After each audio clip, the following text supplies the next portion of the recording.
خواتي اقسم بالله كنت ندوش، شفت التليفون لقيت الزلزال في المغرب.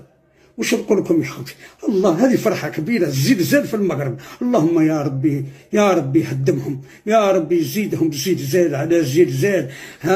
يا ربي اردمهم تحت الغبار وتحت التراب وتحت الحجر وتحت القرمود والبريك. يا ربي اردمهم، يا ربي يا ربي زيدهم. إلى الشعب المغربي حكومة ملكا وشعبا، باسمي وباسم الشعب الإسرائيلي، نحن في إسرائيل متضامنين معكم في أزمتكم. عزاؤكم هو عزاءنا.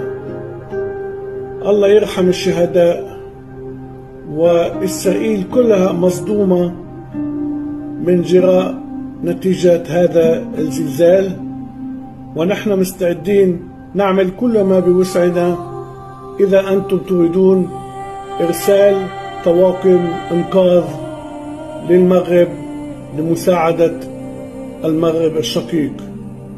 كل التضامن، كل المحبة مني إدي كوهين إلى الشعب المغربي العظيم.